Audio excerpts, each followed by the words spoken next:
Good evening बच्चों, क्या हाल चाल है?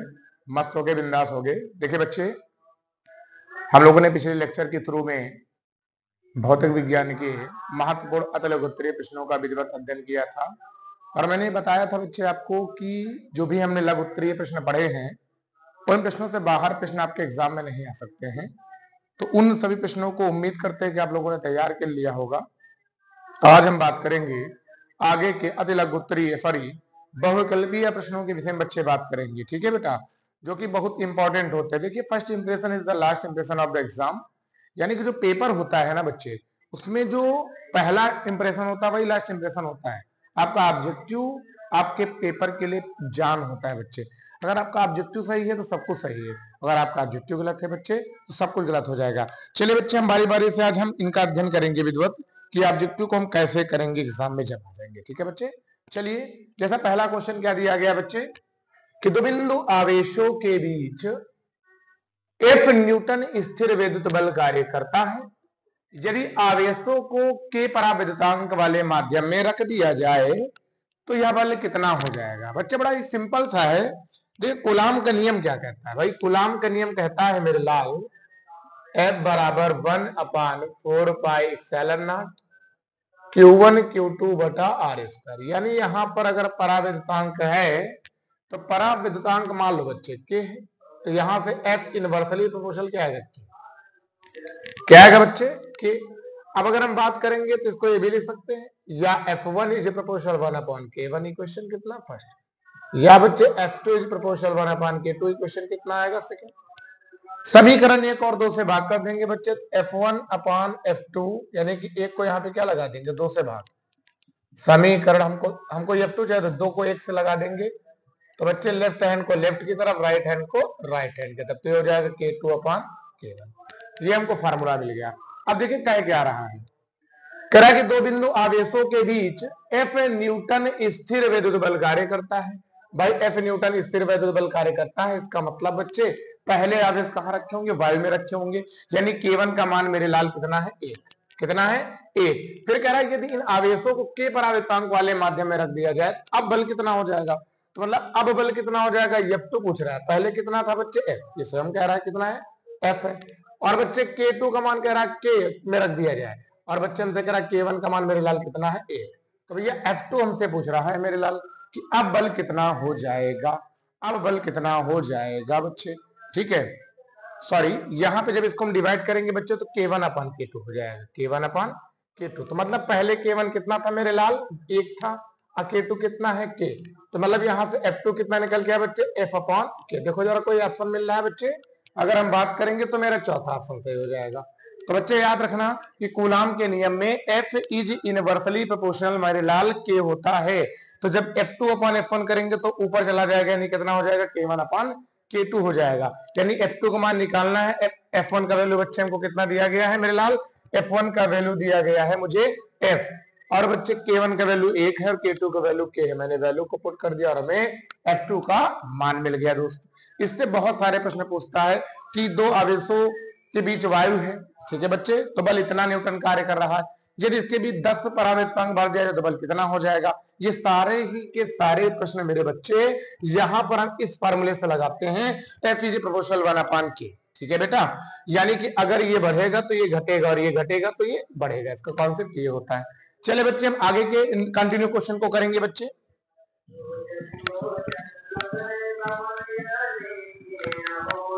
अगला प्रश्न है बच्चे कि चित्र को डार्क कर देते हैं। ये है चित्र, ठीक है बच्चे, ये है चित्र। कह रहा है कि चित्र में वैद्युत क्षेत्र रेखाएं दर्शाई गई हैं जिनमें एक वैद्युत द्विध्रुव यद्यपि चित्र में दर्शाए गए अनुसार रखा है। निम्नलिखित प्रकथनों में कौन सा सही है?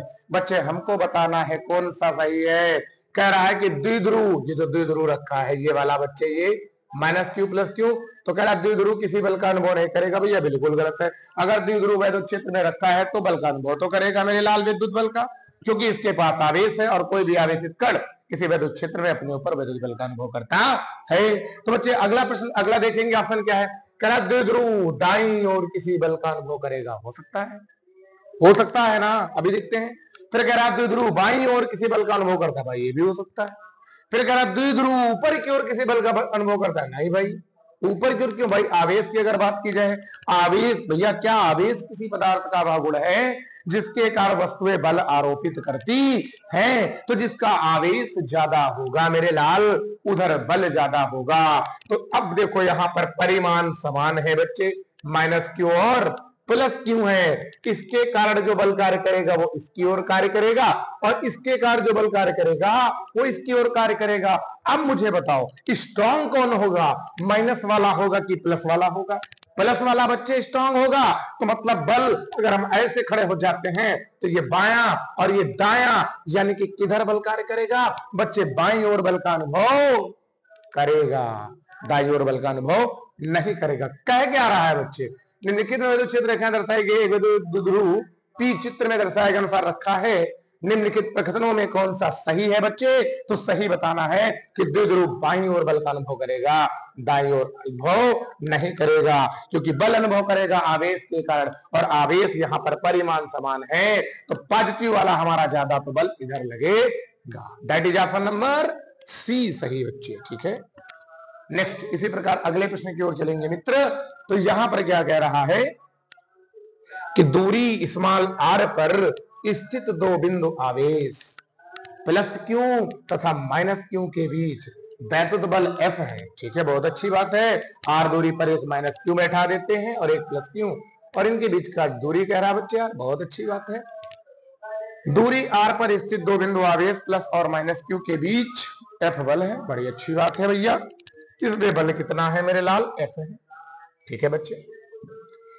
यदि एक आवेश स्थिर हो, मान लीजिए ये वाला स्थिर है बच्चे, तथा दूसरा उसके चारों ओर वृत्त में चक्कर काटे, वृत्त में कुछ इस तरह से चक्कर काटेगा, और इस तरह से बच्चे चक्कर काटेगा तो याद करो मैंने अति लघु में लिखाया है कि एक आवेश स्थिर है और एक आवेश वृत्तीय या पथ में चक्कर लगा रहा है, तो उस पर कार्य किया गया शून्य होगा। भाई क्यों शून्य होगा? क्योंकि जो आवेश की गति की दिशा है वो आवेश पर कार्य करने वाले बल की दिशा के लंबवत होगी, या फिर ये एक समविभव पृष्ठ होगा, ठीक है। इस तरीके से ऑप्शन कौन जाएगा बच्चे, शून्य जाएगा। ये ऑप्शन मेरे लाल गलत, ये ऑप्शन गलत, ये ऑप्शन गलत, राइट आंसर कौन हो गया, ये बच्चे, ठीक है। आगे चलेंगे बच्चे। नेक्स्ट अगला क्वेश्चन है मेरे लाल, साफ कर देते हैं इसको, ठीक है, इसको साफ कर देते हैं बच्चे, साफ कर देते हैं। चले भाई अगले क्वेश्चन की ओर चलेंगे। तो बच्चे अगर अगले क्वेश्चन की ओर बात करेंगे तो कह रहा है एक बिंदु आवेश पर विद्युत द्विध्रुव के कारण लगने वाला बल निर्भर करता है। भाई बहुत सारे बच्चे कहेंगे बल आ गया, बल आ गया मतलब कूलाम आ गया, फटक से मार देंगे ये और फटक से हो जाएगा गलत, फटक से मार देंगे फटक से गलत, मतलब लॉजिक क्या है, यहाँ पे एक वर्ड उसने यूज कर दिया है ना बच्चे, द्विध्रुव आघूर्ण। भाई बिंदु आवेश कर दे तो क्षेत्र की तीव्रता कितनी होती है, 1/4πε0 और बच्चे Q/r², मगर ये ड्यू टू पॉइंट चार्ज होती है।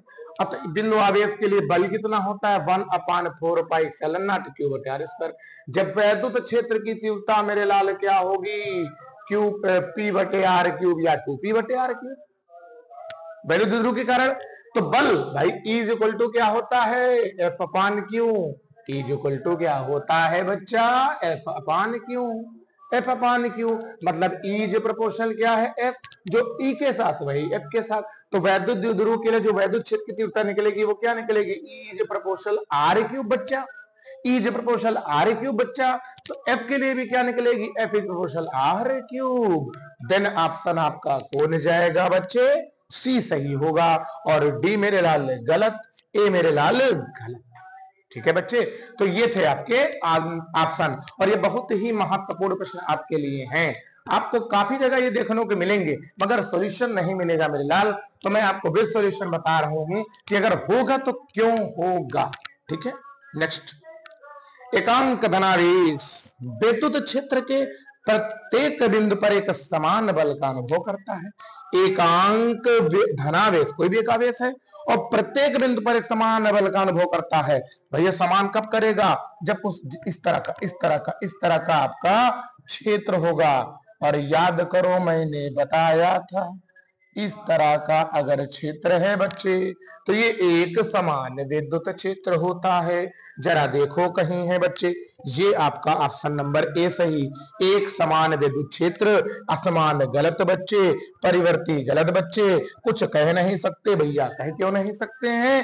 तो एक समान विद्युत क्षेत्र होगा इसका ऑप्शन। नेक्स्ट अगला प्रश्न बड़ा ही प्यारा लिखा है बच्चे कि वैद्युत द्विध्रुव के कारण केंद्र से स्मॉल r मीटर की दूरी पर अक्ष में स्थित बिंदु पर वैद्युत क्षेत्र की तीव्रता वैद्युत विभव क्रमशः E और V है। E और V है तो इनमें संबंध क्या होगा? बड़ा सिंपल है। अक्ष की बात कर रहा है तो अक्ष में ये होता E बराबर 1/4 पाई इप्सिलॉन नॉट और P अपान आर क्यूब कितना 2P अपान आर क्यूब। अब विभव की बात कर लेंगे तो E बराबर 1/4 पाई इप्सिलॉन नॉट और P अपान आर स्क्वायर। तो बच्चे अगर हम देखेंगे तो E बराबर 1/4 पाई इप्सिलॉन नॉट और P अपान आर स्क्वायर इसे लिख सकते हैं 2 अपान आर। तो ये वाला तो मीटर किसका हो गया? ये वाला मीटर भी का हो गया। उठा के बैठा देते हैं बच्चे। तो बच्चे क्या हो जाएगा? E बराबर मेरे लाल 2V/r। जरा आंसर को देखो, क्या कहीं 2V/r है? मिल गया, बिल्कुल आंसर है E बराबर 2V/r। तो ये सही, ये गलत और मेरे लाल ये भी गलत। तो बच्चे ये आपके 6 ऑब्जेक्टिव थे, इनको आप नोट कर लीजिए। फिर आगे के 6 आपको ऑब्जेक्टिव हम और कराते हैं बच्चे, स्क्रीनशॉट कर लीजिए मेरे लाल।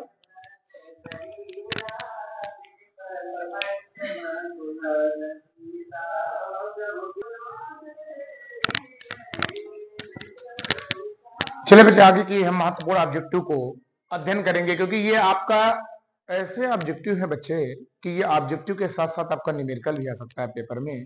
तो फिर आप कैसे लगाओगे, इसलिए इसको हम सॉल्व करके बताते हैं बच्चे। तो प्रश्न हमारा क्या है? कह रहा है कि बच्चे एक वर्ग के दो विपरीत कोनों पर दो विपरीत कोनों पर आवेश क्यों रखे हैं?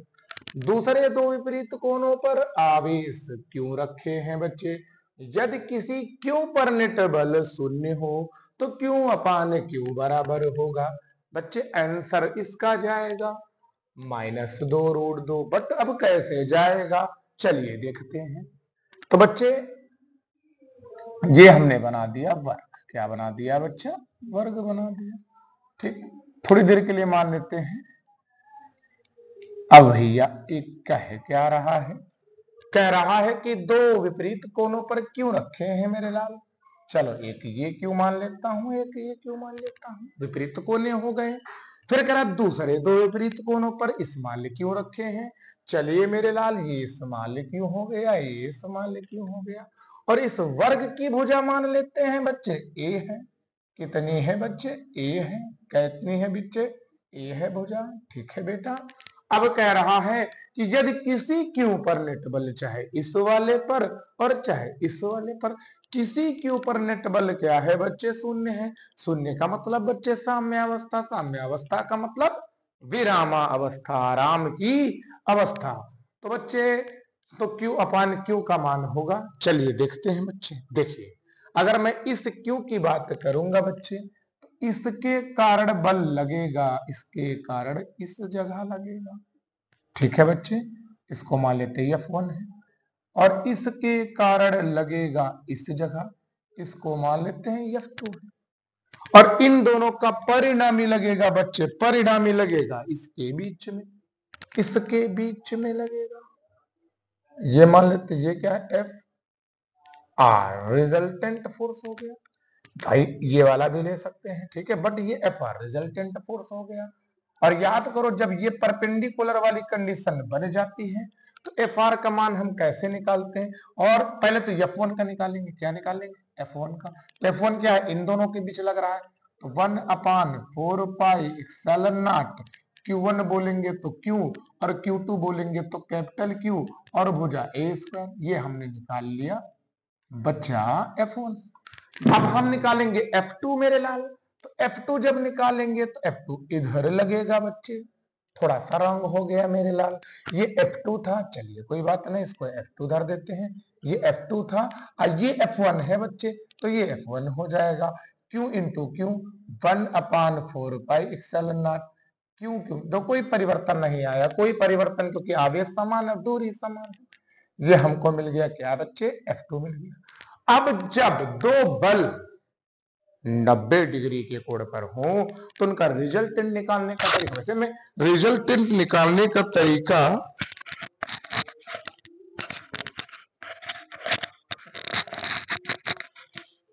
रिजल्टेंट निकालने का तरीका फार्मूला होता है एफ रिजल्टेंट बराबर अंडर रूट में F1 का स्क्वायर प्लस F2 का square plus 2F1 F2 cos theta. ये होता है किन्हीं दो सदिशों के परिणामी सदिश का मान निकालने का सूत्र। ठीक है बेटा, अब हम चलेंगे आगे। तो अगर मैं यहां पर बात करूंगा एफ रिजल्टेंट कितना आएगा, अब भैया तुम स्वयं देख लो, ये दोनों बराबर हैं, बराबर है मेरे लाल। F1 का स्क्वायर प्लस F2 का स्क्वायर 2F1 F2, इनके बीच कोण है 90। एफ रिजल्टेंट कितना आएगा भैया, ये तो 0 हो जाएगा। क्यों, क्योंकि cos 90 का मान 0। अब एफ रिजल्टेंट कितना निकल के आएगा भाई, देखो यहां पर लिख लो F1 और F2 बराबर आए हैं, तो यानी कि इसे लिख सकते हैं F1 स्क्वायर और plus F1 square. F R बराबर हो जाएगा 2F1 स्क्वायर, या बच्चे इसको लिख सकते हैं एफ आर बराबर F1 और रूट में 2। ये हमारा रिजल्टेंट फोर्स आ गया। कौन सा फोर्स आ गया, रिजल्टेंट, यानी कि परिणामी बल लग गया। ठीक, अब भाई क्वेश्चन हमारा क्या कह रहा है, अब हमारा क्वेश्चन कह रहा है कि किसी क्यू पर नेट बल, तो इधर लगा F2 इधर लगा F1। अभी देखो अगर इसकी बात करेंगे तो ये डायगोनल भी लगाएगा भाई, ये इधर लगाएगा कौन, F3 लगाएगा, और यहां पर जो बल कार्य करेगा उस साम्यावस्था में है नेट बल 0, नेट बल 0 मतलब इन दोनों का योग 0। तो पहले F3 निकालेंगे, तो जब F3 निकालेंगे बच्चे तो F3 कितना आएगा, F3 आएगा 1/4 पाई epsilon नॉट। अब Q1 है क्यों और Q2 है क्यों, यानी क्यों क्यों, और भुजा कितनी है, ये वर्ग का विकर्ण होता है भुजा, ये √2, भुजा √2, तो हो गया भुजा √2 का स्क्वायर, यानी a√2 का स्क्वायर। F3 कितना आ जाएगा 1/4 पाई epsilon नॉट क्यों क्यों बटे 2a स्क्वायर। ये मिल गया बच्चा हमको क्या, F3। अब ये स्वयं कह रहा है, क्या कह रहा है, ये कह रहा है बेटा कि रिजल्टेंट फोर्स यहां पर 0 है। रिजल्टेंट का मतलब परिणामी, बच्चे यहां पर स्पेस कम है, इसको हम यहां देखते हैं, इस वाले पट्टी में देखते हैं। तो बच्चे कितना रिजल्टेंट क्या हो जाएगा 0, यानी F3 और Fr का मान क्या हो जाएगा 0। यही तो रिजल्टेंट फोर्स है, इन दोनों का रिजल्टेंट ये, इन दोनों का ये, यानी ये 0। तो अगर हम बात करेंगे तो F3 बराबर क्या आ गया, माइनस का Fr। F3 का मान है 1/4 पाई epsilon नॉट, और बच्चे क्यों क्यों बटे 2a स्क्वायर। Fr का निकल के आया था कितना बच्चे 2, यानी √2, और F1 का वैल्यू है, चलो भाई 1/4 पाई epsilon नॉट और क्यों क्यों बटे 2a स्क्वायर, 2a स्क्वायर। ठीक है बच्चे, अब इसकी वैल्यू रख देंगे, माइनस का √2, F1 का 1/4 पाई epsilon नॉट क्यों क्यों बटे a स्क्वायर। a से क्या हो गया कैंसिल, इससे क्या हो गया कैंसिल। अब भैया एक क्यू से क्यू क्या हो जाएगा बच्चा, कैंसिल। अब मुझे चाहिए क्या, मुझे चाहिए Q अपान स्मॉल क्यू। तो जरा देखो Q अपान स्मॉल क्यू, ये इधर गुणे में है, इधर भाग में आ जाएगा, और ये इधर भाग में है, उधर गुणे में जाएगा, तो -2√2। जरा देखो क्या मैंने यही ऑप्शन लगाया था।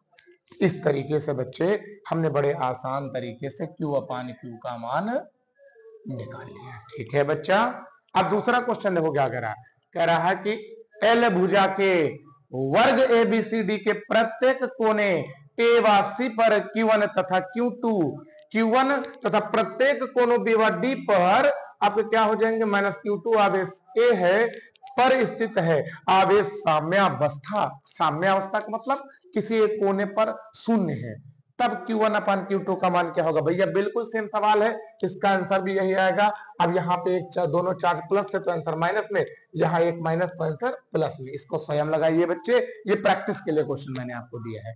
ठीक है, आगे चलते हैं। फिर कह रहा है कि दो समान आवेशों Q तथा Q को जोड़ने वाली रेखा, चलो भैया जोड़ते हैं फटाफट फटाफट। ये हो गया Q, ये हो गया Q, थोड़ा और दूर बना देते हैं, ये हो गया Q, इन दोनों को जोड़ने वाली रेखा हो गई।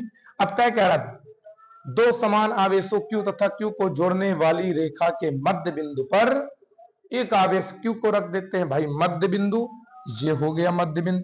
यहां पे हमने बैठा दिया एक आवेश Q को, क्यों बैठाया, क्योंकि कह रहा है भाई यहाँ Q को रखिए, रख देते हैं भाई Q को, और ये आपके बड़े वाले Q हो गए। ठीक है बच्चे, अब क्या कह रहा है, अब कह रहा है कि यदि तीन आवेशों का निकाय संतुलन में हो, मानते हैं ये दूरी है r, कितनी है लाल, r है, तो ये हो जाएगी r/2, ये हो जाएगी r/2।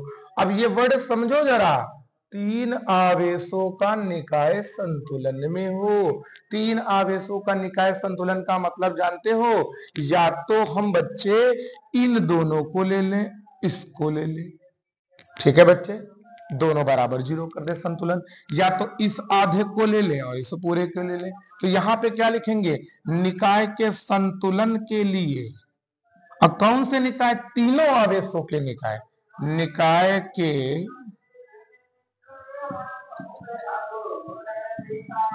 संतुलन के लिए बच्चे ये हो जाएगा, पहले इसके बीच मान लो कौन बल लग रहा है, F1, I को मान लो F2, तो मतलब F1 और F2 का मान 0, निकाय का संतुलन होगा तब F1 F2 का मान 0। F1 का वैल्यू निकालेंगे तो 1/4πε0।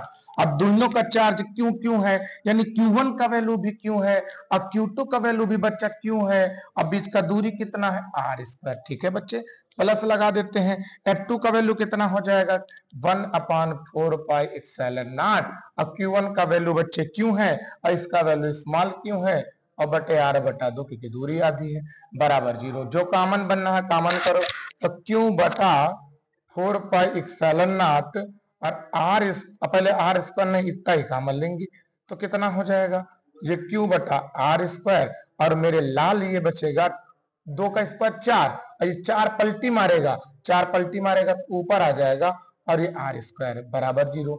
अब r भी बच्चे कॉमन कर लेंगे तो Q/4πr² बचा क्या, Q + 4Q बराबर 0। ये गुणे में उधर जाएगा भाग में 0, तो कितना बचा, Q + 4Q बराबर 0, और निकालना है क्या मेरे लाल, Q का मान, ई प्लस उधर जाएगा माइनस, गुणे में उधर जाएगा भाग में। तो ऑप्शन नंबर मेरे लाल कौन आया, कौन आया, ये गलत, ये गलत, ये बिल्कुल सही, ये उससे ज्यादा गलत। समझ गए बच्चे, इस तरीके से हमने इन दो न्यूमेरिकल वाले प्रश्नों को कर लिया। बच्चे ये भी प्रश्न आपका इंपॉर्टेंट न्यूमेरिकल में आ सकता है, ये भी न्यूमेरिकल में आ सकता है, ये भी, यानी कि मानो महा वाले मोस्ट इंपॉर्टेंट क्वेश्चन है बच्चे, तो इनको आप जल्दी से स्क्रीनशॉट कर लीजिए। फिर मिलते हैं अगले क्वेश्चन में बच्चे, ठीक है।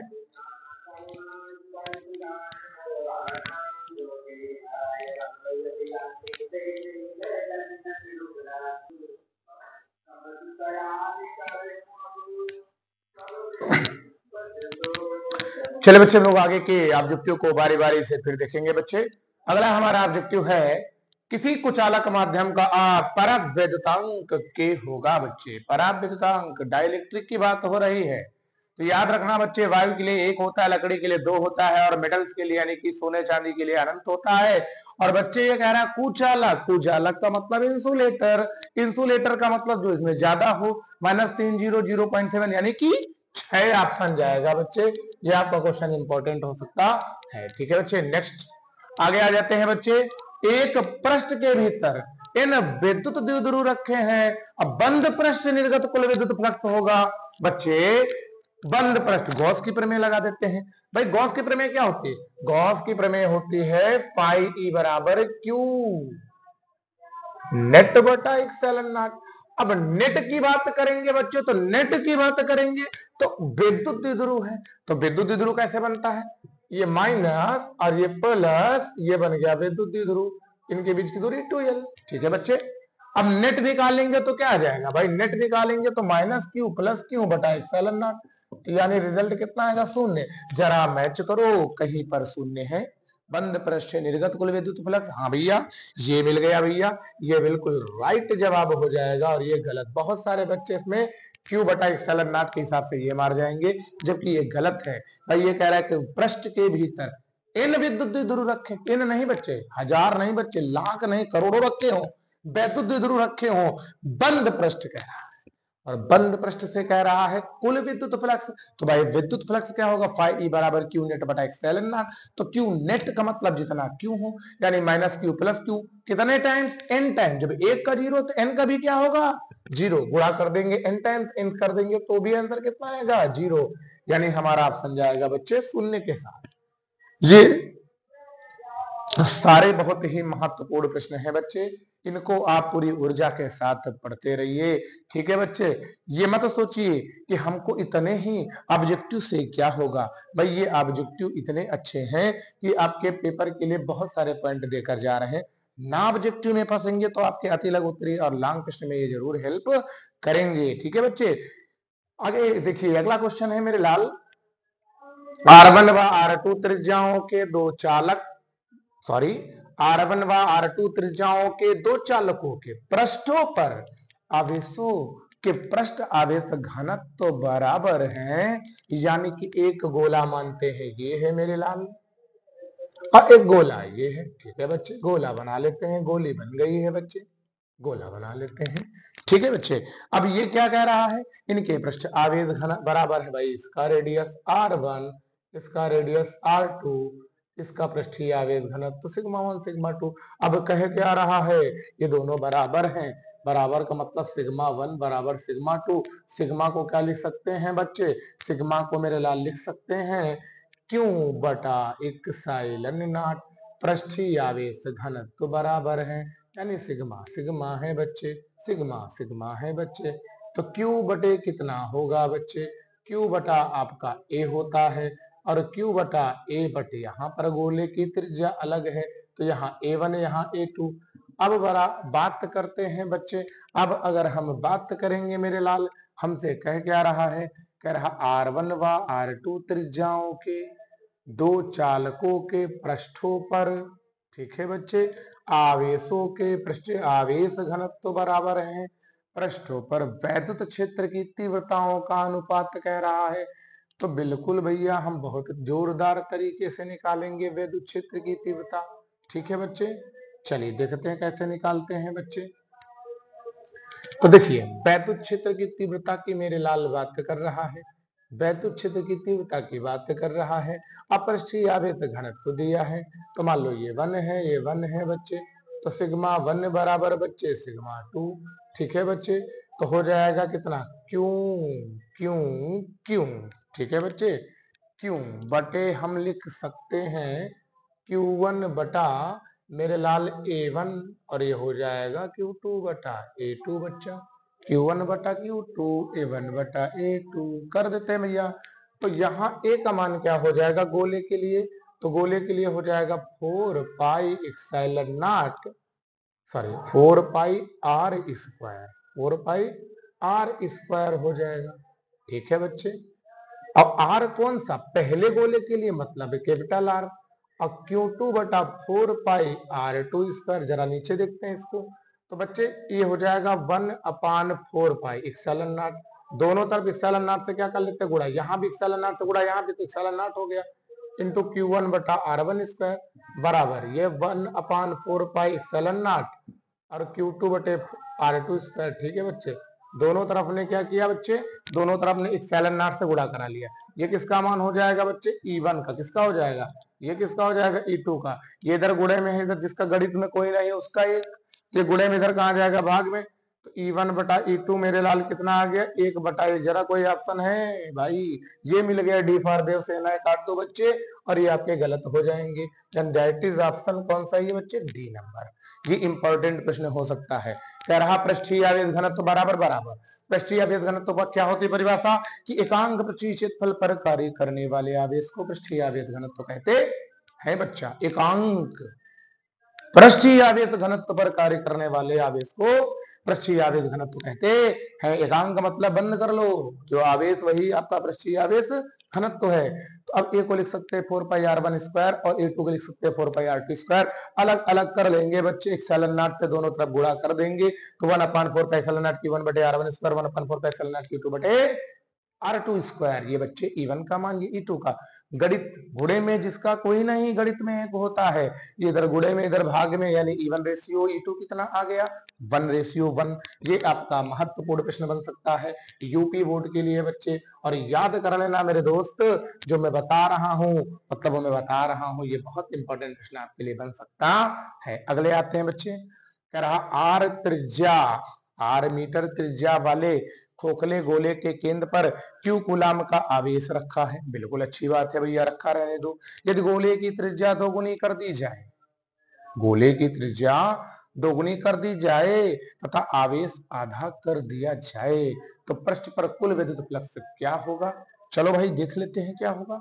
चलिए अभी हमारे पास ए वाला प्लेस वैकेंट बचा है, इतने में तो दौड़ा दौड़ा के लगा देंगे इसको। ठीक है बच्चे, तो पहली स्थिति में हम आते हैं गॉस के नियम से।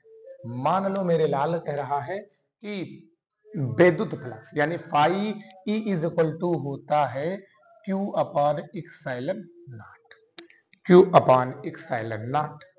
अब भैया क्या कह रहा है? कह रहा है कि r मीटर त्रिज्या वाले खोखले गोले के केंद्र पर, ठीक है बच्चे, केंद्र पर, अच्छी बात है, केंद्र पर क्यू कूलाम का आवेश रख दिया जाए। ठीक है बच्चे, रख दिया, पहले रख दिया।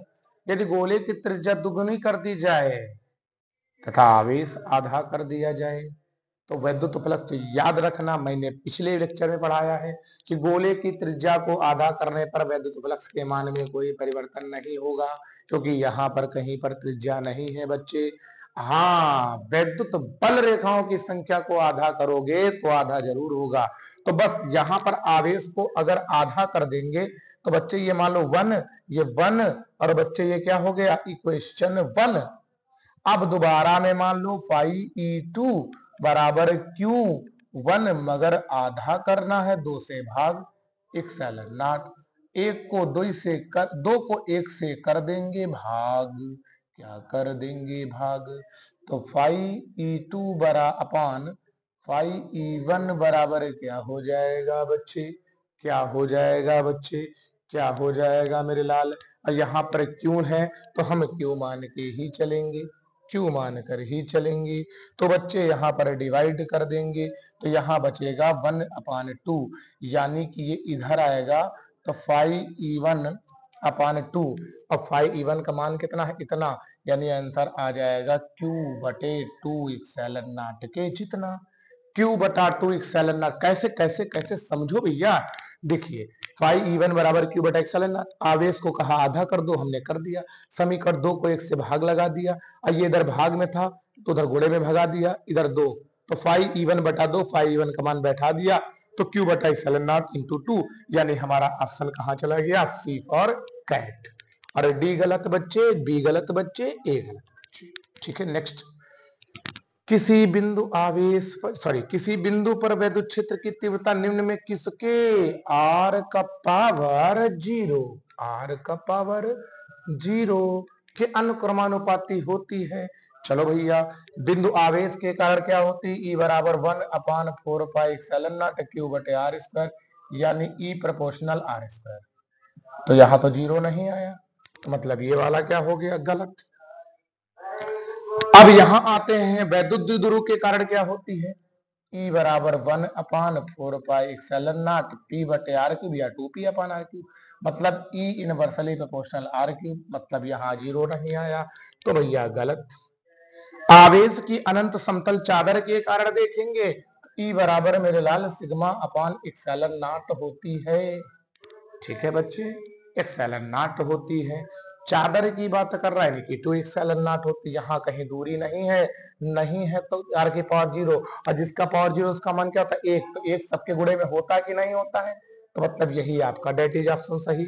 यहाँ पर आपका जो विद्युत क्षेत्र की तीव्रता r² के अनुपाती, यहाँ क्यूब के अनुपाती, यहाँ भी बच्चे r के अनुपाती, तो r कहाँ नहीं है, r यहाँ नहीं है, यहाँ r नहीं है, तो ऑप्शन ये चला जाएगा, डी फॉर डॉग गलत हो जाएगा। चलिए आगे चलते हैं बच्चे नेक्स्ट।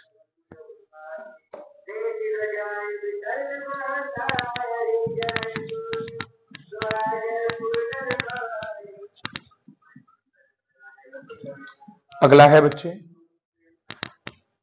परमाणु के अंदर अल्फा आकर किस बल के कारण प्रकटित होते हैं। परमाणु के अंदर बच्चे याद करो वो दिन जब मैंने पढ़ाया था वैज्ञानिक रदरफोर्ड का अल्फा विकिरण प्रयोग, स्कैटरिंग एक्सपेरिमेंट ऑफ रदरफोर्ड, ठीक है।